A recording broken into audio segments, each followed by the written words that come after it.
Bu gün dəhşətdir də. Deməli bu gün bir yağış yağır, tut ucundan çıx göyə də, yəni heç belə olmamışdı. Hər yer elə bil ki inquba meşəsidir. Motosikl sürməmək üçün havada hər cür şəraitsizlik var. Elə bil Baykal gölündə üzürük də. Yəni bildiyiniz kimi Bakı heç yağış sevmir. Ümumiyyətlə soyuqla, qarla əlaqəsi yoxdur. Torpaq da gilli olduğuna görə Bakıda yağış yağdı, da suyu ancaq sortuqlayıb gərək çıxardalar. Başqa variantı yoxdur. Yolda it günündə, yolda da bilirsiniz akoplar elə bil düşmən səngəridir.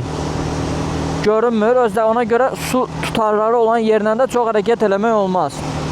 Arxaya da baxın, çünki qaranlıqdır, olsa Allah umudu görünmürsən. Bizim millət də olsa motosiklı görünməzlikdən gəlir. Bir də yolun hansı xəttənmiş yerləri var ha. Yolun kənarındakı xəttlər. Onların üzərində də qaz zad verməyin. Qaz, tormuz, nə bilim. Bura nə olub belə? Kimsə kərpiç doğrayıb burada.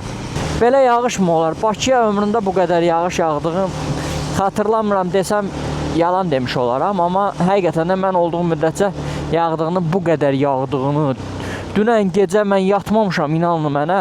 Gecə saat 2 idi, neçə idi? Yağış başlayıb, hələ də ondan bu yana yağış dayanmayıb.